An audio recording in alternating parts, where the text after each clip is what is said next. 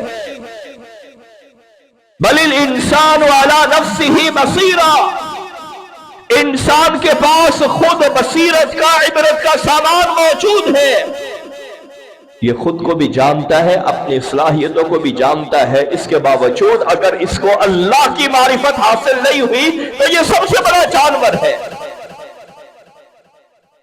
فضاؤں میں اڑ رہے ہیں، چاند پہ جا پہنچے ہیں، دنیا کو حکم کے نیچے اپنے حکم کا مسخر کیا ہے، اگر اس کے باوجود اللہ کی معرفت حاصل نہیں ہوئی، فرمایا اولئک کالانعام بل هم اضل، یہ چوپائے ہیں، یہ ڈنگر ہیں، بلکہ اس سے بھی زیادہ گئے گزرے لوگ۔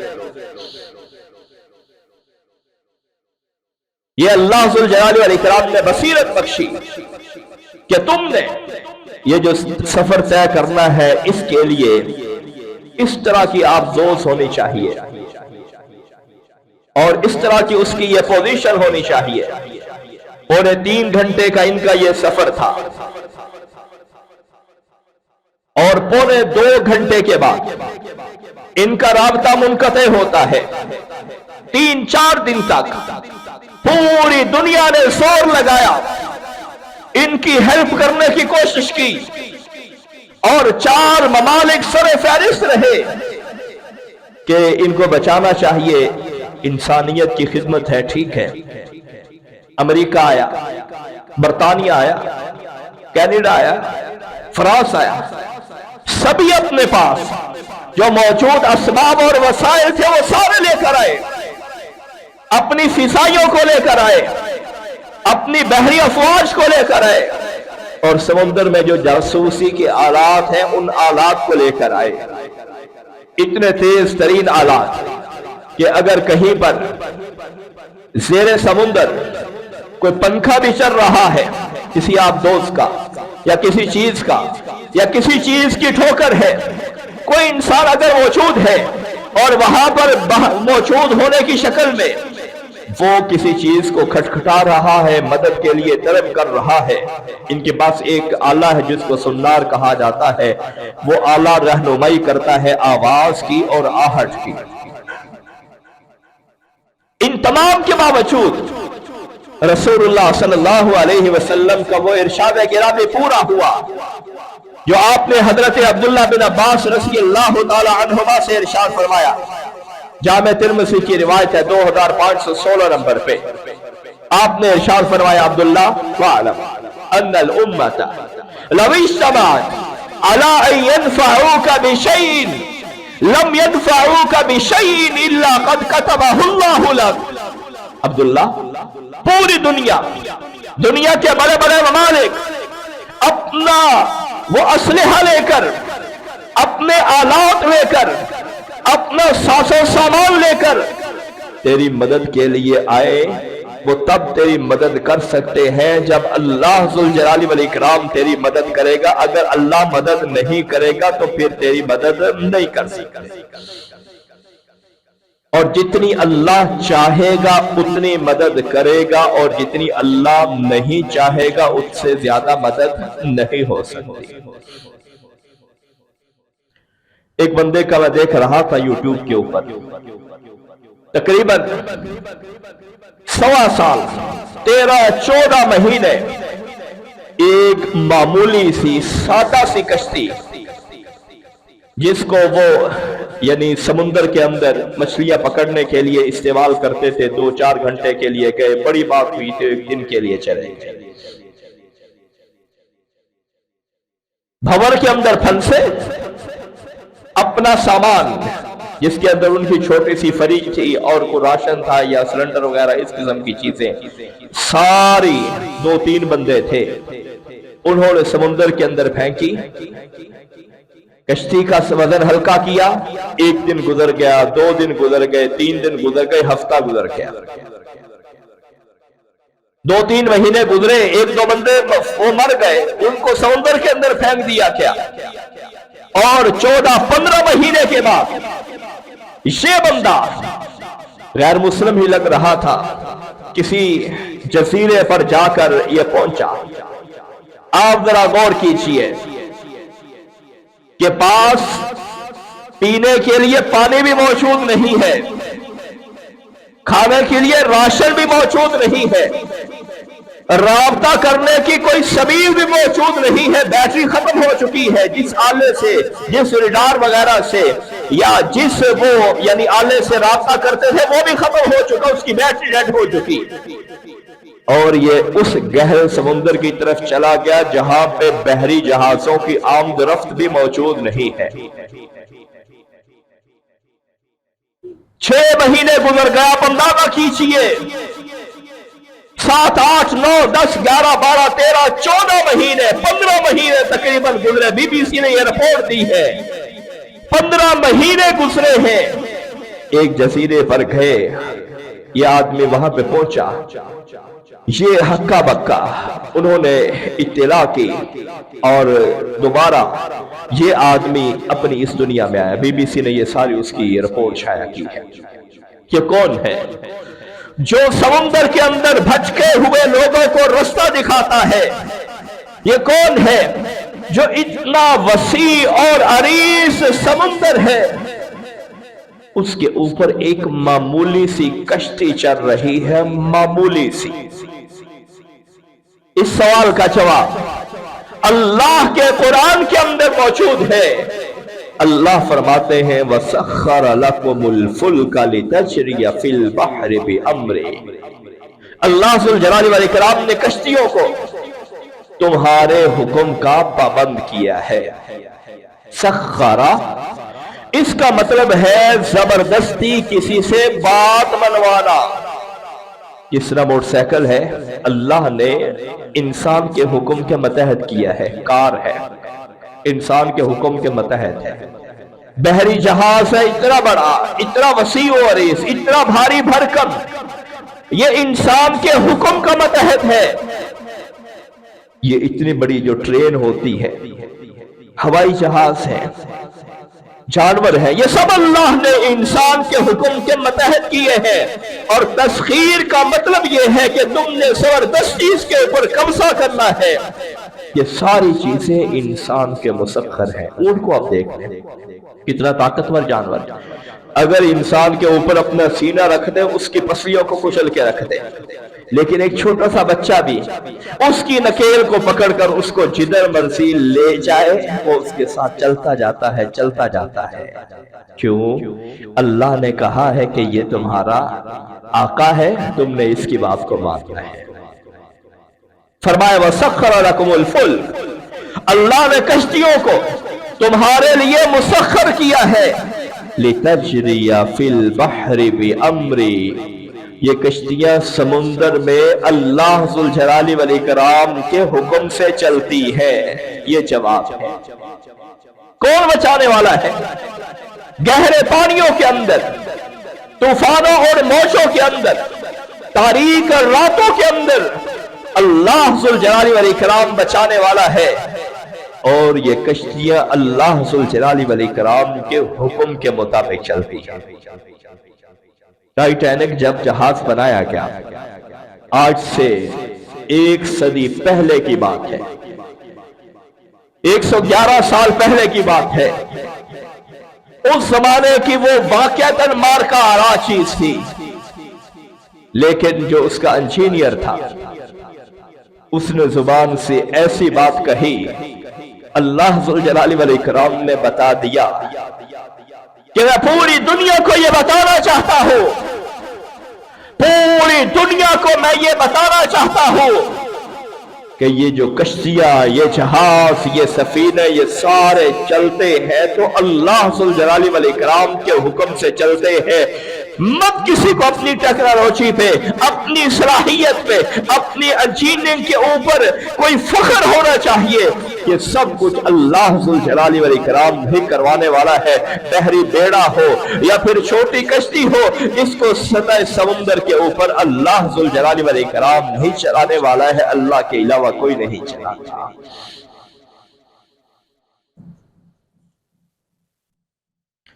سیدنا نوح علیہ السلام نے جو جہاز بنایا، بہت بڑا جہاز تھا،